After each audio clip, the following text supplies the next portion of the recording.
Selanjutnya kita lihat yang gambar 3.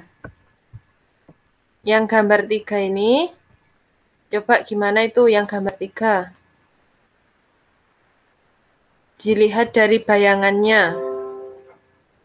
Di belakang apa di depan cermin? Lensa.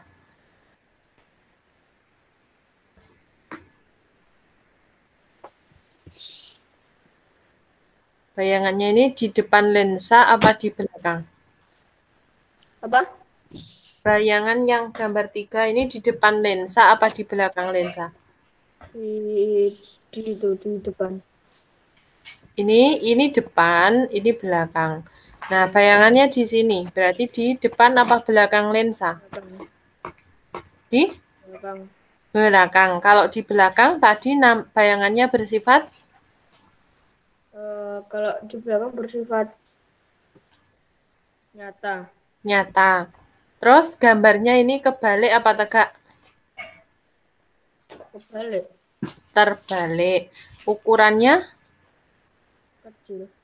kecil sehingga nyata terbalik diperkecil. Ya.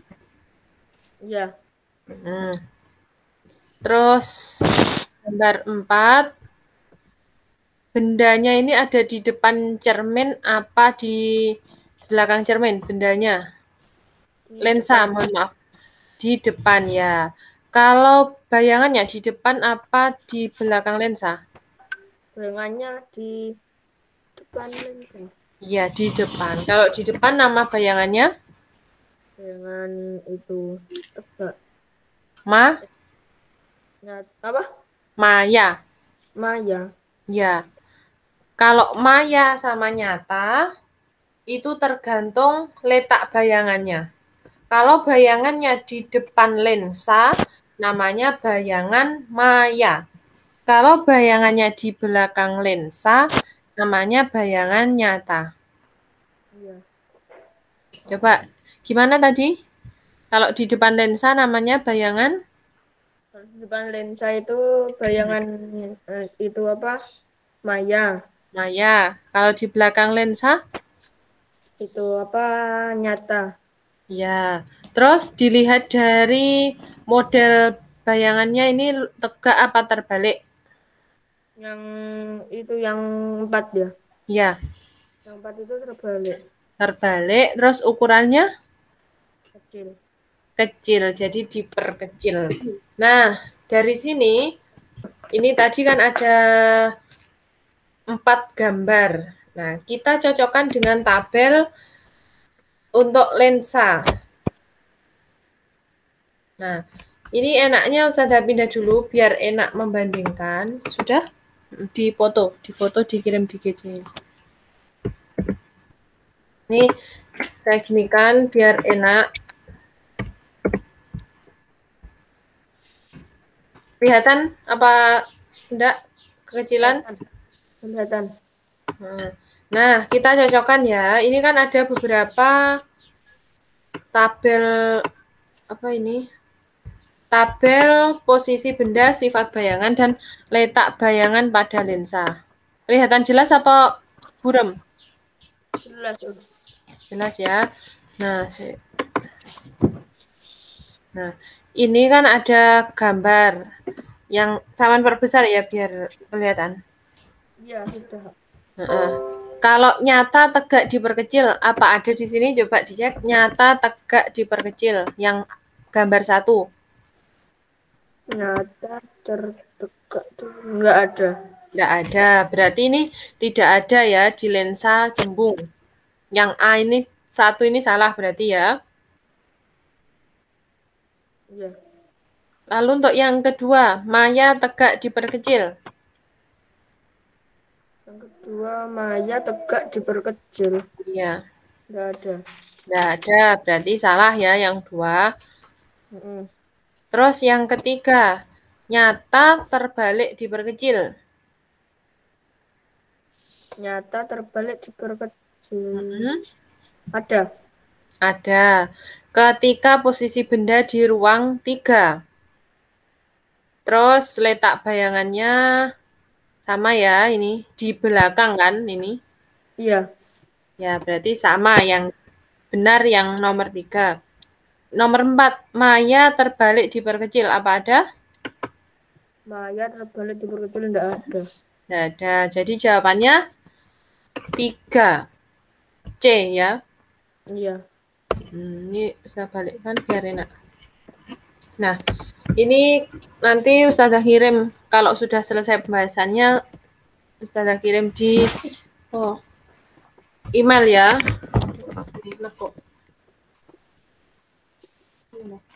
Taman buka yang situ, putol loh. Bisa, Taman sudah dikirim. Sudah. Taman cari lagi yang biru-biru.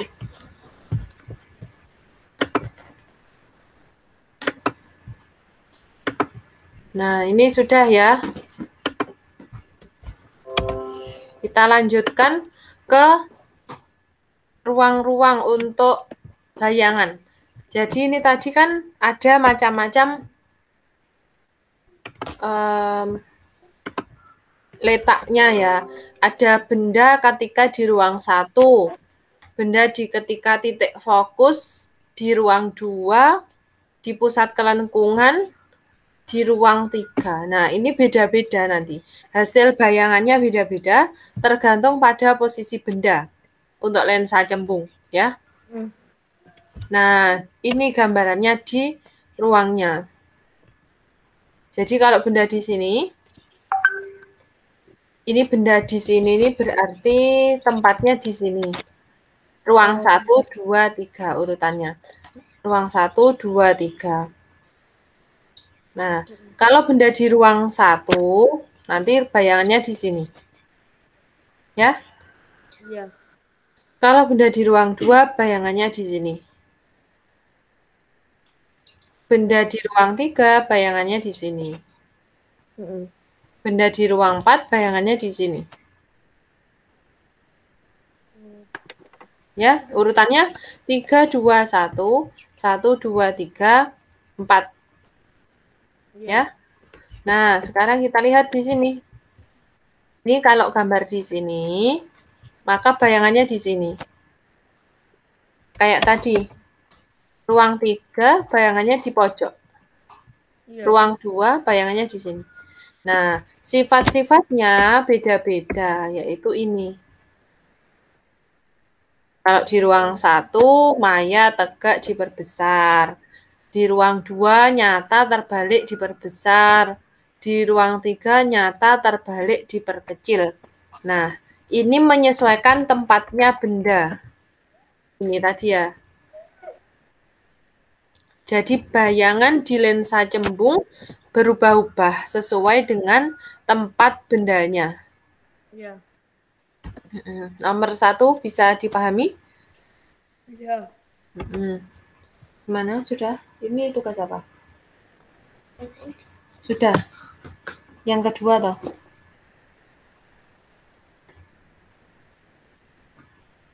Ya, ya.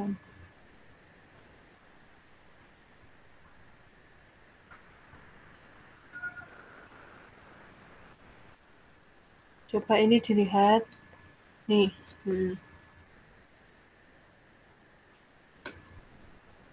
Ini disuruh mencocokkan, menjodohkan. Dibaca dulu ya. Kalau bingung bahasa Inggris susah, belajar dulu yang lain. Nanti tak ajarin. Yang lain, PAI. Ini dibaca dulu. PAI. Ya, kita lanjutkan ya, Mas Farhan. Iya. PAI dulu. Sama baca dulu. Nah, ini benar ya. Ini jawabannya sudah sesuai, tapi Ustazah nambahi gambarnya. Nah, ini gambarannya ya. Untuk gambaran di speaker, itu kan ada aliran udara, sehingga udaranya kan bisa menyebar. Menyebar kemana-mana ini, ya kan? Dari gambar sini. Nah, itu jawabannya udah benar, cuman ini nambahin gambar tok. Itu ya, yang ini. Terus untuk ini, nah ini kemarin jawabannya kan apa ya? C kayaknya kemarin. Ya. Nomor 9. Ini Ustazah ganti. Tadi Ya. ya yang benar insya Allah B. Zaman ganti ya. Ini disuruh baca PPT. PPT-nya ini. Terus ngerjakan tugas. Kerjakan tugas di bawahnya. Ini coba dilihat tugasnya. Nah, baca dulu ya tugasnya apa. Ini gambarnya ada kompas di sini. Nah, caranya supaya enak, ini bisa digambarkan magnetnya di sini. Gitu kan, kemarin kan ngawang-ngawang. Ternyata caranya itu ini udah Ustazah pindah. Ini tadi gambarnya yang B, Ustazah cocokkan ditaruh di sini. Nah, terus setelah ditaruh kita amati. Prinsipnya gimana? Kalau kutub sejenis kemarin gimana? Kalau kutub sejenis itu bertolak-tolakan. Iya, tolak menolak. Kalau kutub yang beda jenis, Yang berbeda jenis saling menarik. ya saling menarik. Nah, arah yang panah-panah ini kan punya kompas, berarti panah ini menunjukkan arah mana? Yang mana? Oh, yang itu tuh. Ya, Menunjukkan arah S utara. utara. Iya. Jadi panah kompas ini menunjukkan arah utara. Kalau misal punya kompas di HP, kompas apa gitu kan mesti yang ada panahnya menunjukkan arah utara ya. Iya. Nah, ini berarti yang tanda panah ini menunjukkan arah utara. Kalau di sini ditaruh magnet utara, otomatis dia akan bisa mau sampean rangkum dulu. Ditulis rangkumannya dari tulis buku dari itu. Nah, ini kan utara. Jadi ini kan tolak menolak. Setelah ini Ustazah pasang di sini, pas kan? Iya. Ya, utara tolak menolak, tolak menolak, tolak menolak. Baru ini pas selatan, apa ini berarti? Ini kan Selatan. utara, ini selatan. Iya. Berarti Gambarnya tarik, menarik. menarik. Ya, jadi jawabannya B. Sudah. Untuk selebihnya, insya Allah sudah. Jadi Ustazah ulang ya yang sudah dibahas kemarin. Iya. Kita lanjutkan ke nomor 16. Sudah dikerjakan Mas Farhan? Sudah. Jawabannya apa Mas Farhan? B. B, ya. Bisa ya, ini dirangkum dulu. Dari ini loh, ditulis dulu penjelasannya ini. Al-Ahad, As-Somad, As-Sobur, apa ini. Ditulis, terus nanti dikerjakan soal nomor 2. Ya, ditulis dulu ini. Dah, ini kita bahas ya. Yang pertama letaknya. Letak arteri di yang kelihatan di sini nih arteri apa vena? Atau vena yang biru-biru di tangan. Biru-biru itu vena. Iya, vena. Jadi kalau vena itu letaknya dekat permukaan tubuh. Kalau arteri agak ke dalam. Jadi tidak kelihatan, tapi misal kena silet atau apa terlalu dalam gitu bisa-bisa mengenai arteri. Jadi arteri itu tekanan darahnya kuat. Karena aliran darah arteri itu berasal dari jantung. Jadi darah yang dari jantung itu menuju ke arteri. Makanya kalau arteri nadi itu kalau kita pegang di sini kan ada denyut. Coba Mas Farhan pegang tangannya. Rasa ada denyut? Iya. Iya, itu denyutnya nadi atau arteri.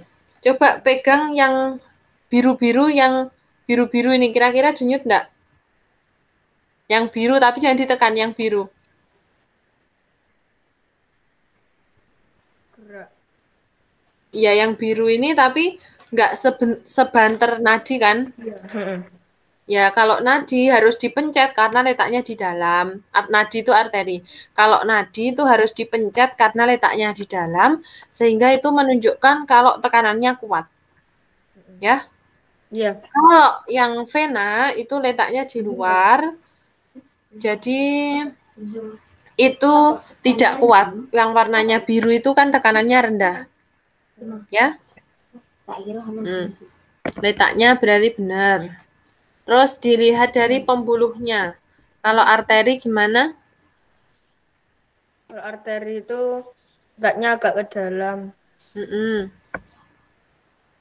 Terus tebal apa tipis? Tebal. Iya, tebal. Warna Dek. Warna ya. Anu pai. PAI warna. Nah, terus kalau vena kan yang kelihatan di sini. Iya. Jadi dia itu tipis, tidak elastis. Kalau misal kena pisau, kena apa itu gampang kena karena tipis kan. Iya. Terus aliran darahnya kalau arteri itu keras. Iya. Karena berasal dari jantung. Kalau vena itu menuju jantung, darah kotor. Vena itu kebanyakan membawa darah kotor sehingga dia itu menuju jantung untuk dibersihkan. Ya? Iya. Kalau arteri itu dari jantung. Jadi dia itu darah bersih. Iya. Ya. Jadi jawabannya B. Karek nulis oh, karek nulis. Oh, ya wis dek no. Apa ning jowo? Ya salah. Nah, aku yang kok warna ya. Tasnya gini. Ya, kita lanjut. Nah, ini gambarnya ya. Bisa dilihat gambarnya ini perbedaan pembuluh darah arteri dan vena. Coba ini dilihat arteri itu kelihatan lebih tebal. Iya. Ya. Jadi lapisan-lapisannya di pembuluh darah arteri itu punya namanya endotelium. Endotelium itu pelapis bagian dalam. Terus ada konektif tisu, berarti jaringan konektif. Terus tunika media dan tunika adventitia. Jadi ini tebel karena dia itu berfungsi untuk mengalirkan darah dari jantung yang punya tekanan kuat. Tapi itu kalau kena silat terlalu dalam itu dampaknya apa? Ya, darahnya mengucur. Darahnya lebih mengucur. Kalau vena kan merembes darahnya. Kalau yang biru-biru ini kena silat, darahnya merembes. Kalau arteri darahnya kayak apa itu namanya? Mencerot, mancar. Kayak misal selang. Selang itu kan tekanannya tinggi. Kalau misal ada air lewat, tekanan tinggi. Terus apa itu bolong atau kepotong itu kan darah airnya kan bakalan nyemprot. Nyemprot dengan keras. Nah, itu ciri khasnya di arteri. Iya. Jadi arteri itu tekanannya besar. Kalau vena tekanannya rendah. Jadi kalau misal dipencet bagian biru ini juga tidak akan terlalu kerasa, meskipun kerasa ya sangat kecil. Itu karena vena itu tekanannya rendah. Karena vena membawa darah menuju jantung. Kalau arteri membawa darah dari jantung. Iya. Ya. Ya, kenapa Mas Farhan? Nggak apa-apa. Nah, kalau bagiannya vena, ini bisa dilihat bagian-bagiannya ada endotelium, sama ya. Bagian dalam itu dilapisi endotelium, terus otot polos, jaringan ikat, dan ini berhubungan dengan kapiler. Jadi vena itu berhubungan dengan kapiler, arteri ini juga berhubungan dengan kapiler. Nah, untuk vena ini dominannya membawa darah kotor. kecuali ada vena yang membawa darah bersih itu vena yang menuju ke paru-paru. Iya. Ya, kalau selain itu vena membawa darah kotor. Kalau arteri itu dominan membawa darah bersih kecuali arteri yang dekat dengan paru-paru. Jadi kalau yang dekat dengan paru-paru, arterinya itu membawa darah kotor, venanya membawa darah bersih. Dibalik ya. Iya. Itu khusus yang di paru-paru. Nah, ini nanti kalau misal Mas Farhan penasaran bisa dibaca untuk perbedaannya yang lain ya. Nah, ini kandungannya O2. Kalau di arteri itu kaya O2 kecuali pada arteri pulmonalis atau arteri yang pada paru-paru. Iya. Vena juga gitu, miskin O2 kecuali vena pulmonalis yang kaya O2. Nah, ini gambarannya. Nah, ini kalau yang gambaran tadi ya, di sini kan ada bilik alirannya. Kita belajar untuk alirannya ya. Pertama, yang dari sini. 1. Aliran dari bilik kanan. Ya, bilik kanan itu berisi darah bersih apa kotor? Kotor. Ya, darah kotor. Jadi yang biru ini kotor, yang merah bersih. Darah kotor menuju ke arteri pulmonalis. Ini yang menuju ke paru-paru, namanya arteri pulmonalis. Jadi arteri itu pasti membawa darah dari jantung menuju ke tempat lain. Sesuai dengan namanya, pulmo, artinya paru-paru. Sehingga arteri pulmonalis membawa darah dari bilik kanan menuju ke paru. Atau Mas Farhan mau jelaskan? Coba jelaskan Mas Farhan. Enggak. Enggak. Ya, selanjutnya dari sini. Kenapa kok darah kotor dibawa ke paru-paru? Mas Farhan tahu? Untuk ditukarkan dengan oksigen. Iya, untuk ditukar dengan oksigen. Nah, ini makanya di sini ada kapiler. Kapiler paru-paru. Ya, yang nantinya di sini ini ada bagian alveolus sehingga darah kotor dari sini akan dibersihkan, ditukar dengan oksigen yang dihirup. Nah, setelah itu kan sudah bersih kalau sudah ditukar ya. Iya. Menuju ke vena pulmonalis. Nah, vena pulmonalis ini kan spesial. Tadi Ustazah sudah jelaskan kalau vena pulmonalis itu mengandung darah bersih. Bersih ya. Darah bersih menuju ke sini, ke serambi kiri, lalu menuju ke bilik kiri, kemudian ke arteri. Aorta. Ke aorta.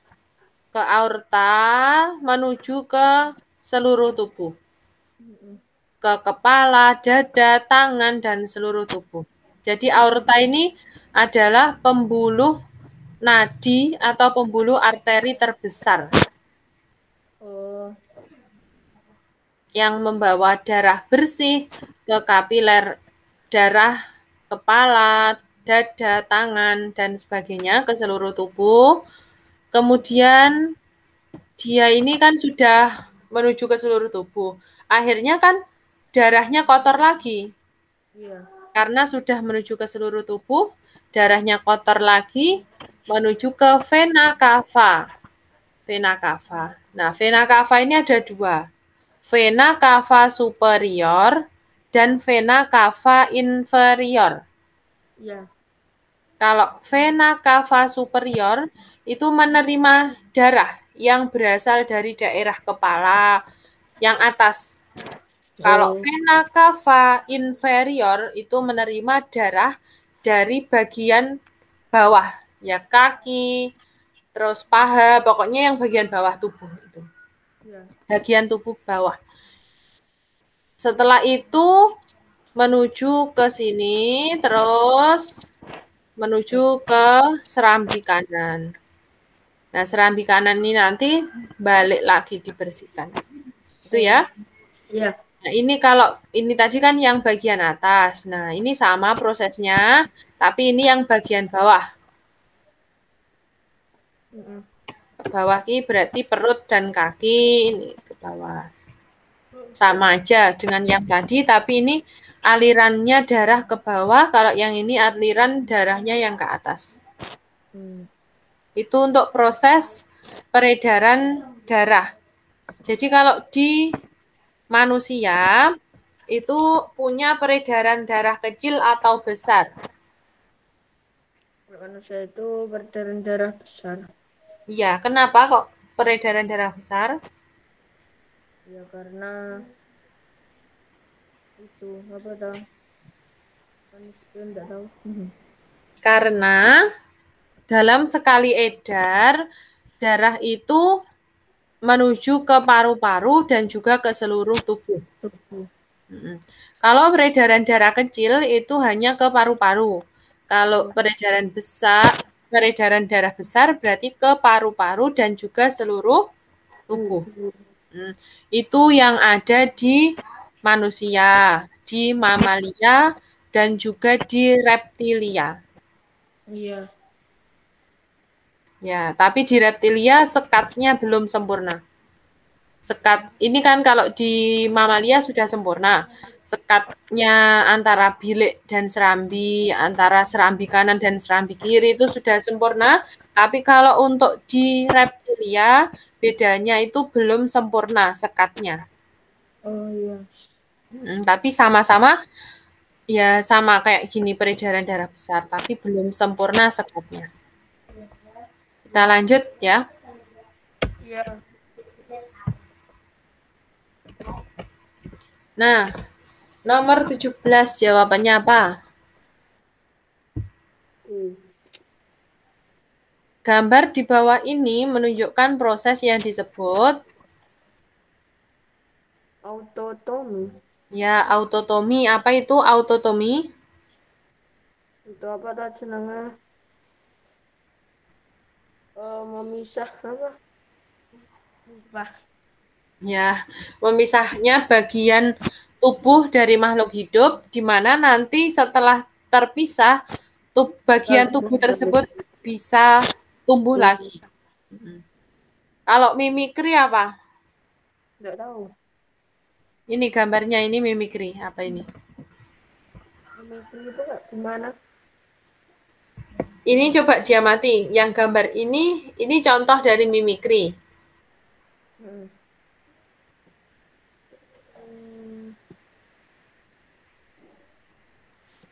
Gitu. Ini apa? Gambar apa? Gambar itu apa? Bunglon. Ya, bunglon. Jadi kalau mimikri itu kemampuan makhluk hidup tertentu untuk menyesuaikan warnanya dengan warna lingkungan. Oh. Jadi ini cara untuk mengelabui mangsa. Misalkan ada mangsa yang mau makan ini, tapi dia itu bisa nyamar, tubuhnya bisa disesuaikan dengan warna lingkungannya. Jadi kan kalau makhluk hidup lain yang mau nerekam, yang mau memangsa itu, oh ternyata dia itu nggak hidup, ternyata daun tadi, ternyata itu batang. Akhirnya nggak jadi dimakan. Nah itu trik untuk mengelabui mangsanya. Namanya mimikri. Oh iya. Contohnya pada bunglon.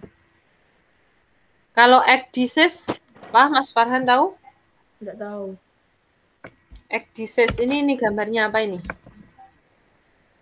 Bentar. Itu kayak transparan gitu. Iya, apa itu berarti? Berarti apa?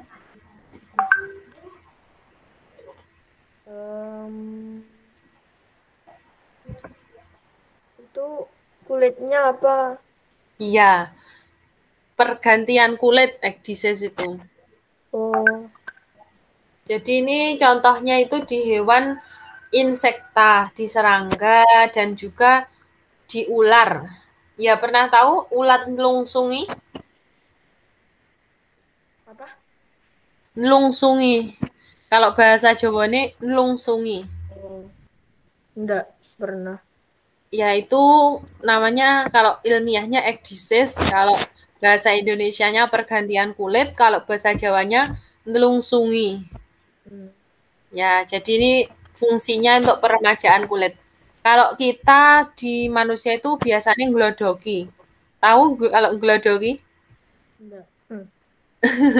Ya, itulah. Pokoknya itu pergantian kulit supaya kulitnya itu lebih baru lagi. Jadi kulitnya itu muda lagi gitu. Itu terjadi di serangga dan juga di reptilia, beberapa reptilia. Iya. Kita lanjut. Nah, kalau ini kan ada pilihannya dormansi. Tahu Hmm. Mas Farhan dormansi? Enggak.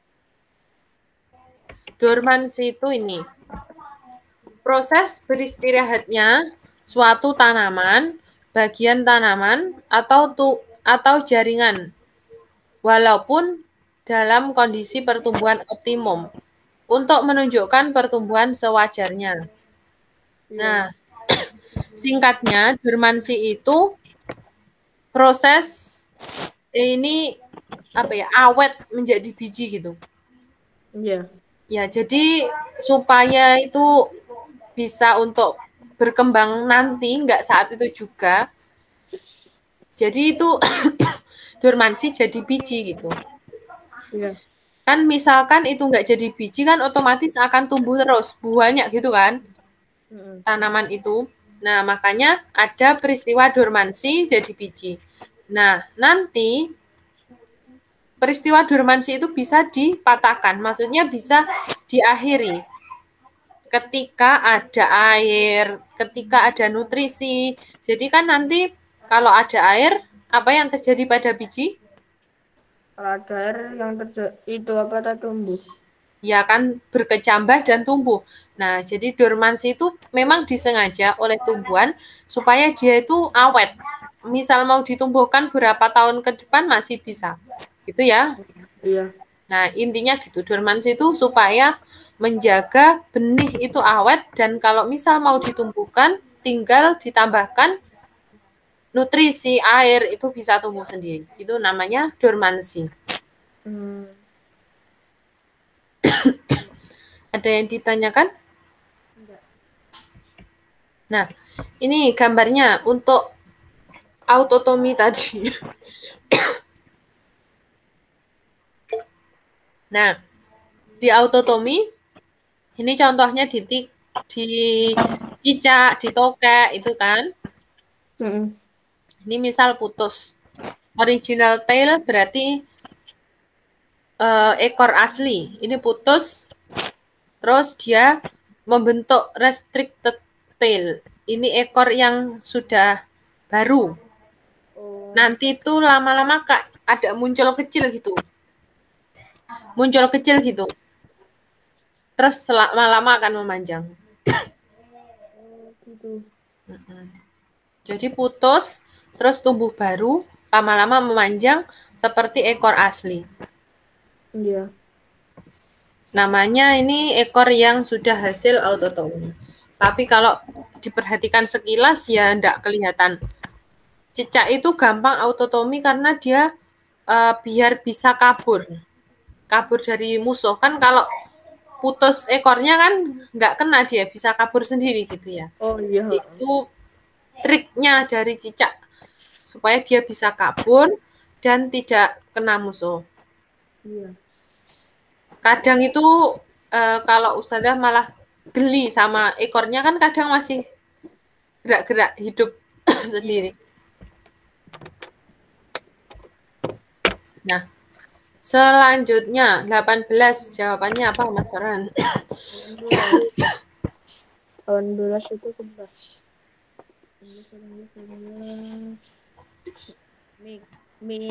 Mitigasi.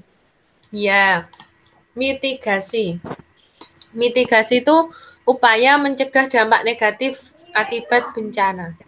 Misalkan kemarin itu kan ada isu kalau akan ada tsunami misalnya. Kemarin pernah dengar ya isu itu beberapa saat yang lalu. Di Watulimo gitu. Nah, itu ada mitigasi. Mitigasi itu berarti kayak pencegahan, upaya pencegahan. Misalkan ada sosialisasi bagaimana nanti kalau misal beneran terjadi banjir, tsunami itu mau lari kemana gitu. Dijelaskan mau lari kemana, terus mau lewat jalan mana, apa yang harus dilakukan. Nah, itu penjelasan-penjelasan itu namanya mitigasi. Oh. Ya. Kalau reklamasi, Mas Farhan pernah dengar? Reklamasi enggak pernah sih. Ini gambarnya contoh reklamasi. Reklamasi itu perubahan di suatu daerah untuk dijadikan hal yang baru gitu ya, harapannya hal yang baru yang lebih bagus gitu. Contohnya Pantai Losari, pernah main ke sana? Enggak pernah. Pantai Losari itu di Makassar. Oh, Makassar. Nah, tapi kalau reklamasi itu terkadang ada kalanya juga merusak ekosistem alami. Jadi kan kayak misal di laut biasanya reklamasi itu di laut, lautnya itu dikasih lautnya yang nggak dalam ya, laut yang agak dangkal itu ditambahkan tanah, terus dia itu bisa dibuat wisata, dibangun, buat memperbaiki lautnya yang kurang berfungsi, yang banyak racun, biasanya gitu. Nah, tapi kadang juga merusak lingkungan sekitar, karena kan mengubah ekosistem. Nah, itu kalau reklamasi. Tapi tujuannya bagus, sebenarnya tujuannya itu untuk lebih memanfaatkan itu, karena kalau laut dangkal terus banyak polusi tidak bermanfaat sehingga direklamasi menjadi suatu hal yang baru, tempat wisata, tempat rekreasi kayak gitu kan lebih menarik. Cuma kadang juga berpengaruh pada ekosistemnya gitu. Jadi harus dipertimbangkan dulu. Lanjut nomor 19.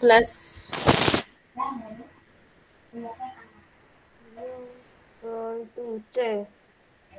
Sama C. Apa itu Nisia atau NIS? NIS itu apa? NIS adalah enggak tahu.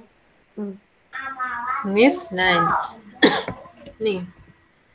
NIS atau Nisia atau relung merupakan kekhasan setiap spesies yang merupakan akibat dari adaptasi struktural, fisiologi, interaksi, dan perilaku spesifik dalam memperoleh makanan berhubungan dengan tempat tinggal, tingkah laku dalam ekosistemnya.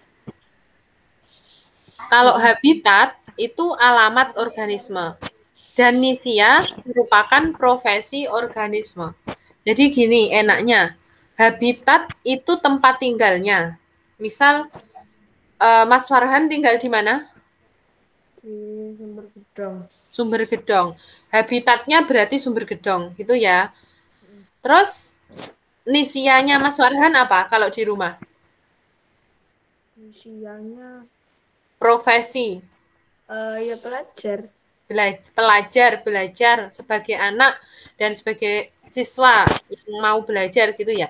Nah, itu jadi kalau habitat itu menunjukkan tempat tinggal, kalau Nisia menunjukkan peran. Jadi peran yang sama di habitat yang sama, otomatis dia kan akan bersaing. Ya. Misalkan gini, di suatu kelas, Mas Farhan punya teman, misal ada 3 orang, itu sama-sama menjadi murid kan, tiga-tiganya. Nah, profesinya sama, berarti inisialnya sama kan, Iya. murid. Nah, ketiganya ini pengen mendapat nilai terbaik, otomatis persaingannya lebih ketat, ya kan? Dibandingkan teman yang beda sekolah, dibandingkan teman yang beda kelas. Ya, Iya. paham ya berarti? Iya, paham. Jadi bedanya gitu. Kalau habitat itu tempat tinggalnya. Kalau nisia itu perannya dia di tempat tinggal tersebut. Gitu.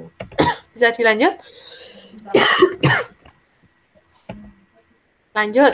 Nomor 20 apa jawabannya?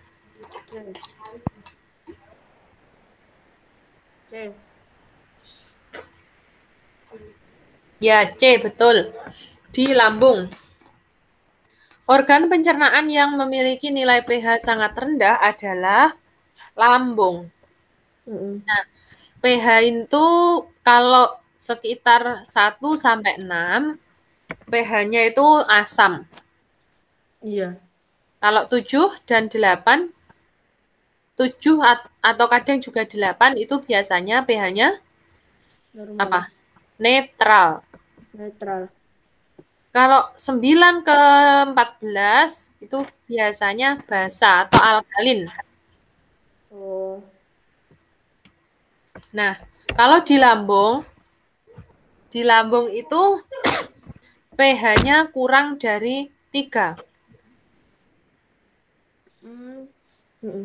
Kurang dari 3 dan di sini banyak apa di lambung? Banyak apa?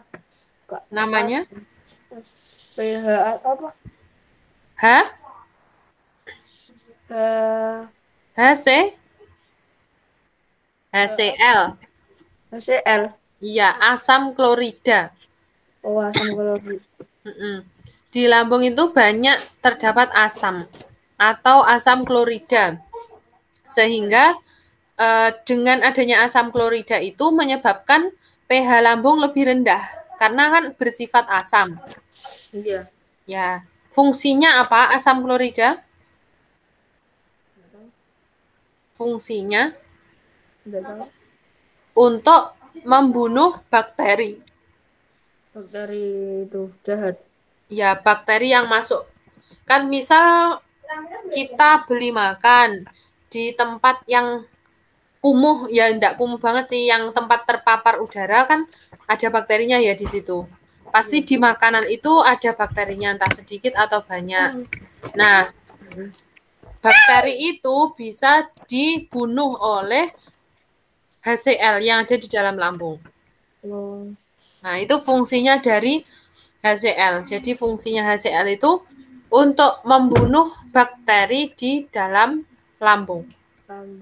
Sehingga harapannya nanti ketika masuk ke usus, masuk lagi ke apa itu? Usus besar ke kolon itu sudah habis bakterinya. Nah, sehingga itu nanti lebih sehat. Tapi kalau kebanyakan itu nanti yang akan tidak bagus juga karena kalau kebanyakan ada kenaikan pH dalam lambung dan misal tidak makan itu nanti akan mengikis dinding lambung. Namanya ya GERD itu ya, penyakit GERD bisa menyebabkan penyakit GERD. Terus asam lambung itu kan pernah dengar ya penyakit asam lambung, MAH, GERD itu contoh untuk penyakit di lambung karena kebanyakan asam dan kalau tidak disuplai makanan maka asamnya itu nanti akan menggerus dinding lambung. Kalau asamnya itu ada makanan kan otomatis yang diolah kan makanannya. Kalau misal yang nggak ada makanan masuk otomatis dinding lambungnya lama-kelamaan tergerus. Nah ini makanya kita itu kalau sudah waktunya makan nggak boleh nunda-nunda makan. Jadi harus seimbang makanan yang masuk ke lambung karena setiap tubuh kita itu punya jam biologis. Kalau misal pas puasa gitu, Mas Farhan awal-awal kan pasti kayak masih lemes gitu kan. Iya. Kayak masih menyesuaikan. Nah, itu lambungnya juga menyesuaikan. Lambungnya menyesuaikan jamnya. Kalau misal jam 12 sudah makan, kalau puasa kan nanti maghrib jam 6 makan. Iya. Nah, kalau hari-hari pertama lambungnya menyesuaikan, tapi nanti lama-kelamaan lambungnya sudah menyesuaikan sehingga lambung akan mengeluarkan itu apa? Enzimnya, mengeluarkan asamnya itu di jam 6. Jadi sudah paham akhirnya. Sudah nggak terasa. Itu namanya jam biologis. Jadi di tubuh itu punya pengaturan alami, namanya jam biologis. Iya. Kayak misal lagi tuh waktu bangun tidur. Misal Mas Farhan terbiasa bangun jam 4 atau setengah 4. Itu tanpa dialarm HP pun bangun, ya enggak? Iya sih. Ya, Panda. Iya. Ya, itu karena tubuh itu sudah punya siklus, sudah punya jam biologis yang tersetting alami. Allah yang ngasih itu, jadi kita sudah otomatis kalau sudah punya sugesti, aku nanti bangun jam 3, jam 4, setengah 4. Nah, gitu nanti akan bangun. Karena tubuh itu kayak sudah tersugesti bangun jam 3, bangun jam 4 gitu. Jadi itu namanya sedikit bahas tentang jam biologis pada tubuh. Kita lanjut nomor 21. 21. Jawabannya enggak sih. Belum enggak jawab kok. B. B, ya, sama ya. Nah, yang satu ini gambar apa? Yang satu itu gambar apa itu? Apa tuh? Laba-laba. Ya, laba-laba. Yang kedua? Yang kedua itu gambar kupu-kupu. Yang ketiga? Apa itu yang ketiga? Kalau monggo. Enggak tahu. Itu Kayak wawong ya, tahu ya wawong? enggak tahu sih. Kayak yang di biasanya di kelapa. Oh, yang di kelapa ngono kae itu. Terus yang nomor 4? Yang nomor 4 itu apa? Cacing. Apa? Enggak tahu itu namanya apa. Kaki seribu. Ya enggak? Bukan kaki seribu ya, lipan. Lipan. Biar depan. Lipan. Nah, ini kalau di bagian ini kan kelompok arthropoda. Di arthropoda ini dibagi menjadi beberapa kelas kelompok ya. Ada krustasea. Krustasea itu kelompoknya kepiting, udang, terus keong. Yang keong kemarin yang kita bahas itu itu kelompok krustase. Kalau arachnida atau arachnida itu kelompoknya laba-laba, kalajengking, akarina gitu ya. Nomor 3 ini mirip nih akarina ini. Nama kayaknya akarina. Akarina itu wawung. Jadi ini kalau yang nomor 1 laba-laba berarti masuk kelompok celanaku. My celana. My pants. Kelompok itu laba-laba ini masuk Enggak pengiran nah. Gitu ya. Itu masuk ke iya, wis bareng-bareng. Karek SMMTK. Sing payu sudah. BPA ini wis. Payu wis, ya wis, heeh. Wis pulang engko rene bengi ya. Kelasmu. Ya, maaf ya Mas Farhan. Iya, enggak. Ini tugasnya Bu Kodar. Ya, nomor 1. Ini nanti sambil dicek ulang ya.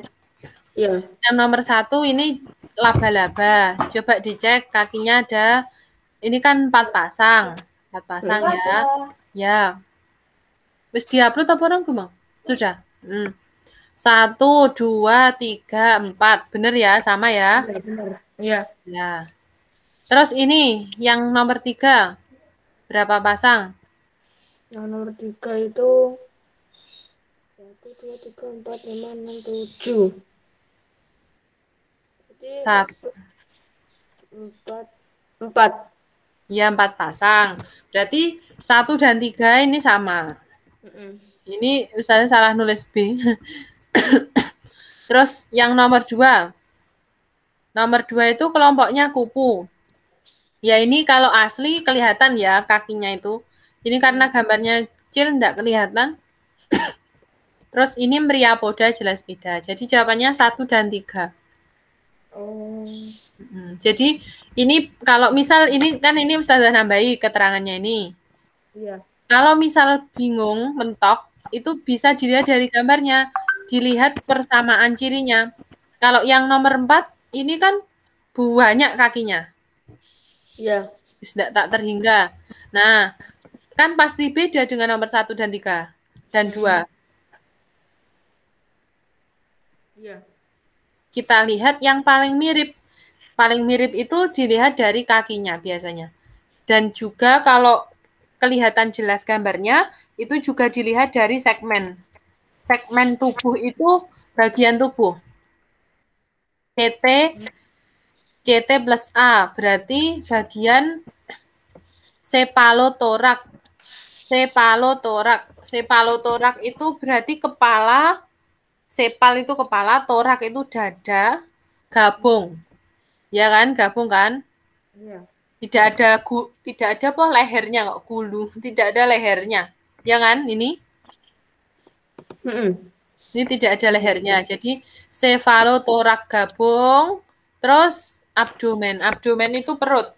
Jadi dia itu punya kepala dan dada yang bergabung dan perut, gitu ya. Iya. Nah, ini sama, berarti jawabannya A.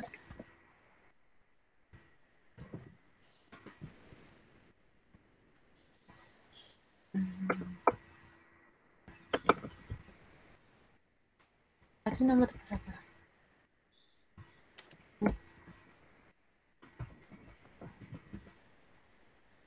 Ada ngopas textbook belum tak ubah kuncinya. Terus lanjut.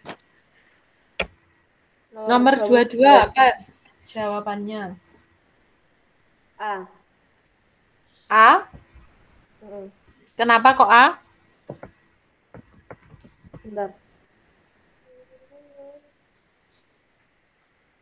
Ya karena kalau ikan air tawar sebentar. Tadi itu tidak sengaja ya. Ya karena kalau ikan air tawar dikasihkan ke air laut ya mati. Karena tidak sesuai dengan habitatnya toh.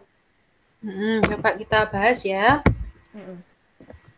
A freshwater fish berarti ikan air tawar tiba-tiba dibawa ke air laut, gitu ya. Setelah beberapa menit dia mati. Bagaimana penjelasan yang logis untuk kematian ikan tersebut? A.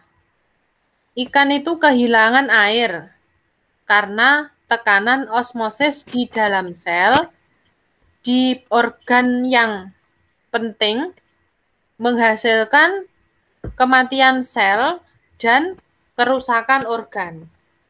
Jadi yang A itu ikannya kehilangan air karena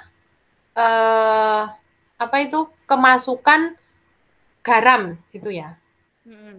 Jadi berubah tekanan osmosisnya. Ya mungkin itu bisa ya, mungkin kita bahas bareng-bareng.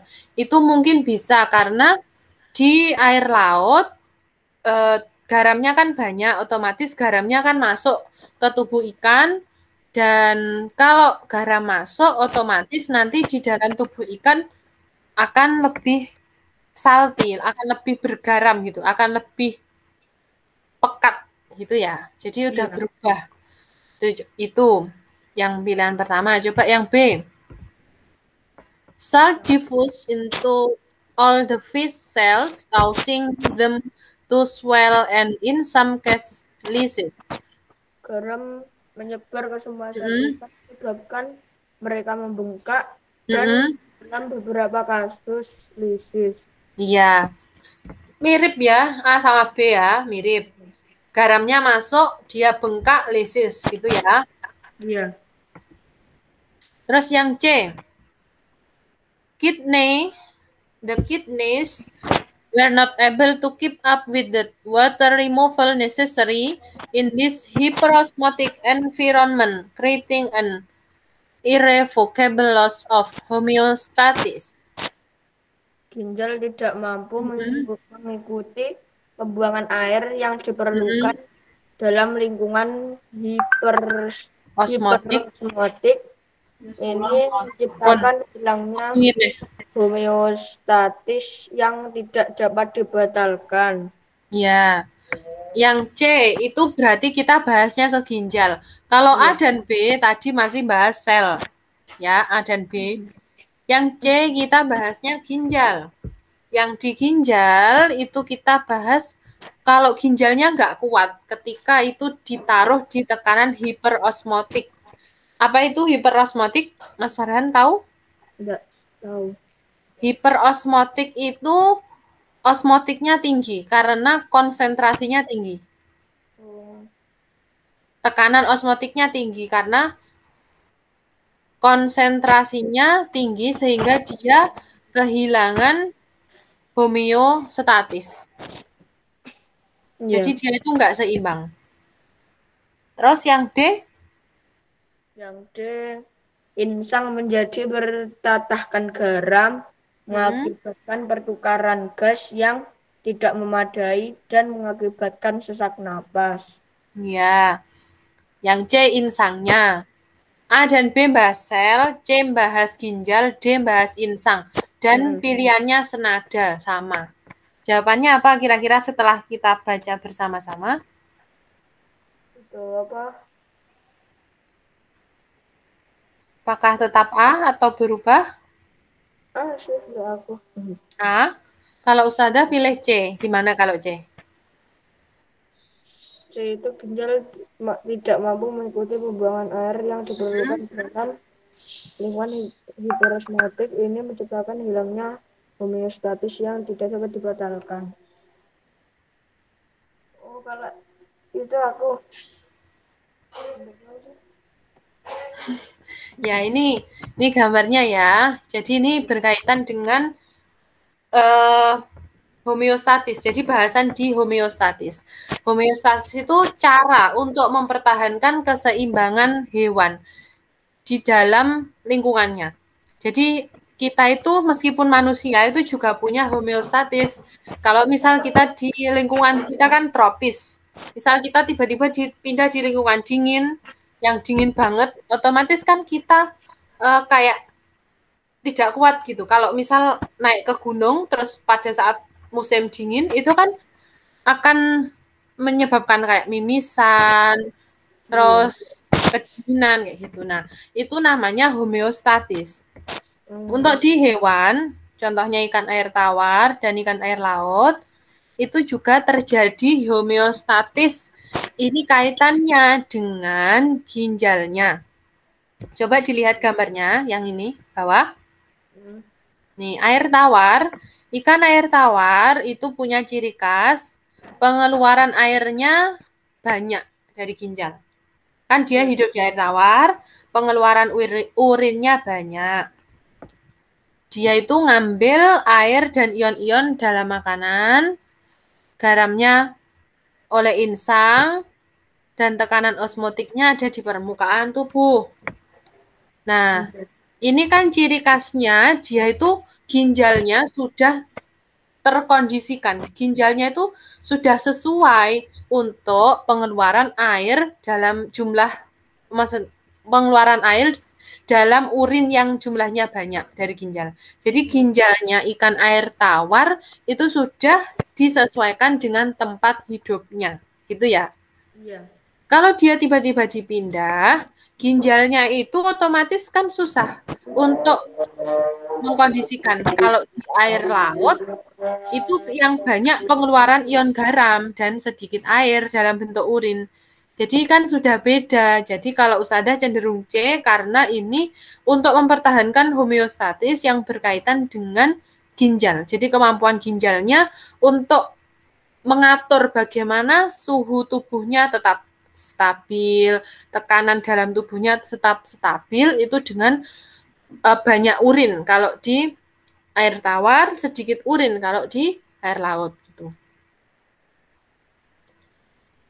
Bagaimana, Mas Farhan?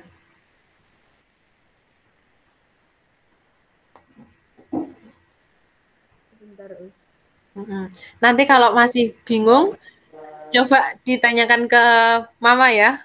Yang ini pilihannya apa? Ini dari Mama yang milih A. Iya. Coba nanti setelah dijelaskan Ustazah ini, kalau misal C gimana Ma gitu ya? Ya Mama itu ikut-ikutan soalnya Mama itu guru fisika bukan guru biologi. Oh, berarti gini aja, Ustazah kan guru biologi, yang fisika sama Mama ya?